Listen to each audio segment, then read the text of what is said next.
Friends, എല്ലാവർക്കും മിഠായി പൊതിയിലേക്ക് സ്വാഗതം. ഇന്നലത്തെ IPL മാച്ചസ് രണ്ടെണ്ണം ഉണ്ടായിരുന്നു. ആദ്യത്തേത് രാജസ്ഥാൻ റോയൽസ് വേഴ്സസ് SRH, രണ്ടാമത്തേത് CSK versus Mumbai Indians. IPL തന്നെ എൽ ക്ലാസിക്കോ. നിഷാൻ, നിന്റെ കളിയെ കുറിച്ചുള്ള കാര്യം പറഞ്ഞു. ഒന്നും പറയാനില്ല. നിഷാന്ത പ്യുവർ സിനിമ എന്നൊക്കെ വേണമെങ്കിൽ പറയാം. 286 റൺസ് എടുത്ത് അവര് തന്നെ. അത് IPL ഏറ്റവും ഉയർന്ന ടീം സ്കോറിനേക്കാൾ ഒരു റൺസ് കുറവാണ്. ഇവരുടെ പേരിൽ തന്നെയാണ് ആദ്യത്തെ ഏറ്റവും ഉയർന്ന സ്കോർ IPL. തേർഡ് ഇവരുടെ പേരിലാണ്.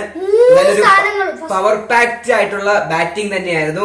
ഇഷാൻ, അപ്പോ ഇന്നത്തെ IPL ഫാക്ട് ഏതാന്ന് കേട്ടാലോ? ഇന്നത്തെ IPL ഫാക്ട് നമ്മുടെ IPL ഏറ്റവും വലിയ സ്കോർ SRH കഴിഞ്ഞ സീസണിൽ എടുത്ത 287 ആണെന്ന് അറിയാമല്ലോ നിങ്ങൾക്ക്. അപ്പോൾ T20 ഇന്റർനാഷണൽ ടൂർണമെന്റിലെ ഏറ്റവും വലിയ സ്കോർ എത്രയാണെന്ന് ഏത് രാജ്യമാണ് ഇന്റർനാഷണൽ T20യിലെ ഏറ്റവും വലിയ സ്കോർ എടുത്തതെന്ന് അറിയാമോ? 344 റൺസ്. സിംബാബ്വേയാണ് എടുത്തത്. 344 റൺസിന് 4 വിക്കറ്റ്. ഗാംബിയക്കെതിരെയാണ് ആ സ്കോർ എടുത്തത്. അതാണ് ഇന്നത്തെ ഫാക്ട്. ഏറ്റവും ഉയർന്ന ഇന്റർനാഷണൽ സ്കോർ സിംബാബ്വേയുടെ പേര്.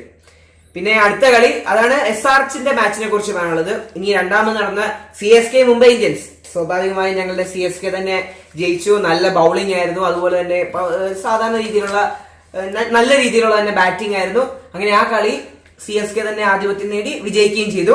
ഇനി ഇന്നത്തെ ഇംഗ്ലീഷ് വേർഡ് ഏതാണെന്ന് നോക്കാം. ഇത് ഇന്നത്തെ SRHന്റെ ആ ഒരു വാർത്ത, SRHന്റെ ആ മാച്ചുമായി ബന്ധപ്പെട്ട വാർത്തയാണ്. New season rejigged teams but the same old Sunrisers Hyderabad. ഒന്നുകൂടെ വായിക്കാം. New season rejigged teams but the same old Sunrisers Hyderabad. ഇവിടെ നമ്മൾ ഓർത്തിരിക്കേണ്ട ആ വാക്ക് റീജിക്ഡ് എന്നുള്ളതാണ്. അതിന്റെ അർത്ഥം റീഅറേഞ്ച് എന്നതാണ്. ഒരു മാറ്റം വരുത്തുക, മാറ്റം, ചേഞ്ച്, റീഅറേഞ്ച്, അതൊക്കെയാണ് റീജിക്ഡ് എന്ന വാക്കുകൊണ്ട് അർത്ഥമാക്കുന്നത്. ഈ ഒരു വാർത്ത ഇത്തവണത്തെ IPL പല ടീമുകളിലും പല അഴിച്ചുപണികളും നടന്നിട്ടുണ്ട്, പല മാറ്റങ്ങളും നടന്നിട്ടുണ്ട്. പുതിയ പല പ്ലേയേഴ്സും എല്ലാം വന്ന് ഒരുപാട് ചേഞ്ചസ് വന്നൊരു പല ടീമുകളിൽ പല ചേഞ്ചസും വന്നിട്ടുണ്ട്.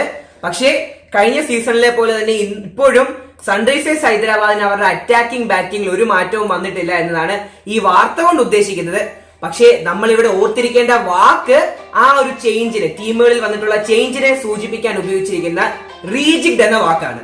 അപ്പോൾ സിംബാബ്വേയുടെ ആ ഒരു ഫാക്റ്റും റീജിക്ഡ് എന്ന വാക്കും എല്ലാവരും ഓർത്തിരിക്കുക. പുതിയ IPL വിശേഷങ്ങളുമായി പിന്നാലെ വരുന്നതായിരിക്കും. അതുവരെ ബൈ. സ്നേഹപൂർവ്വം കോട്ടയത്തിൽ നിന്നും നിഷാനൊപ്പം.